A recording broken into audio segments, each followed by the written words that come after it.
Joining us now is Michelle Hall, the past president of the Academy. Thank you for joining us today. Thank you. Of course. So tell us, you're actually launching the Academy's first journal club. That's a pretty big deal. It is. It's actually really exciting. I've run a journal club in my workplace for 15 years, depending on the company. And what it basically is it's a way to stay apprised of the current evidence. So there's so many articles being published every month in journals, and it's really hard as a busy clinician to be able to stay apprised of that and be able to use that information in our practice. And so it minimally forces us to read an article, like a minimum number of articles per year.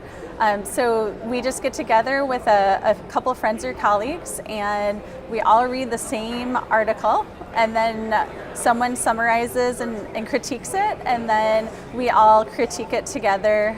So the Academy's version of that is going to sort of be a way to help busy clinicians implement it in their own practice. So maybe they don't have the time to do that presentation. Sure. The article is going to be pre-chosen on even numbered months and posted on the Academy's website in the Online Learning Center. The presentation by whoever chose the article, our presenter, will pre-record it, so it'll be available for 2 months. And so what members and non-members can do is form their own local journal club. So maybe it's their good friend from school across the country that they just decide a night that they talk about it. It could be... It's like separate branches. Yeah, it could be people in their same office that all decide they want to do this journal club thing.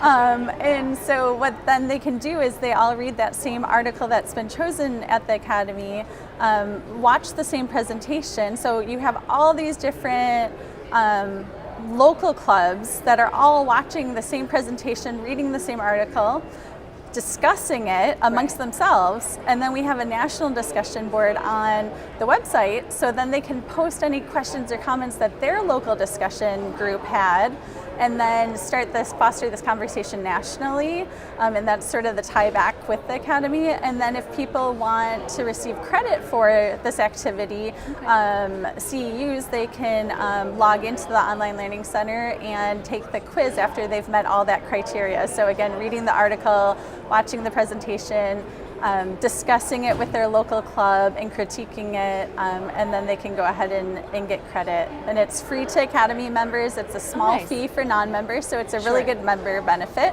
And we're just really trying to help people with evidence-based practice and implementing that. Wonderful. Yeah, so the session, actually, we're going to do a live session to kick it off. Oh, okay. And that's this Friday. I think it's in Strand 11B, and it's from 5:10 to 6:30. So the key thing with that is anyone who decides they want to participate in the session, unlike any other session here at the Academy this week, they have to read the article before they come. So it's a little bit of homework before they attend that session. So, but it sounds like it's worth it. Absolutely, yeah. So hopefully we'll have this fantastic clinical discussion related to the research that the article that we're reading. Sure. Okay. So I think it'll be really fun. Definitely. And then you're actually the third female president of the Academy. So first of all, congratulations on that milestone. Thank you. And then tell us, just, how can we get more women involved?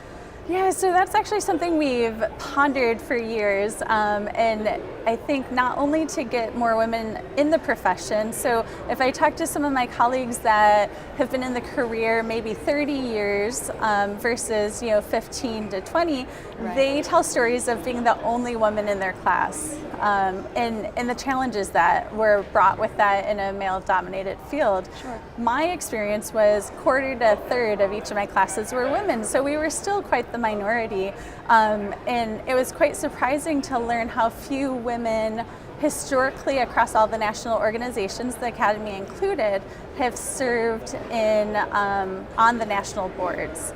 And so we've really sort of questioned, how do we get more women involved in the profession? Right.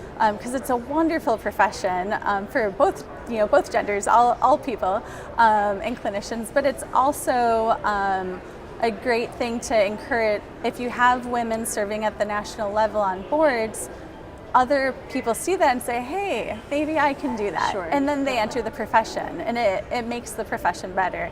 And so I think there's been mentoring programs through there's a committee within the academy. That's the Women in O&P committee, and they have a social every year. I believe it's on Friday this week. And it's a great way for women to connect. Initially it was because there weren't a lot of us. So it was a way for us to connect and then also serve as mentors to women. We also soon figured out that the men also wanted mentors. So the mentoring Right, program sure. evolved for everyone, right? So Right. whether it was a student, a resident, a new clinician, and that mentoring program has just evolved. It's fantastic. And I think that was also one of the ways that we were able to, with the move to the master's level education, we found a lot more women were wanting that higher degree and they were entering the profession. So I think we've seen a lot of women. I think if we look around the halls this week, we notice compared to maybe even 10, 15 years ago, Right. the big switch Definitely. in our profession. And I think it's really interesting that even at the national leadership levels, that's continued to increase. And in fact, within the next 3 years, we're going to, at the academy, double the number of female presidents. So we have a female president this year and the next 2 years. Wonderful. So it's really exciting. That's great. Thank you so much, Michelle. Appreciate it. Thank you.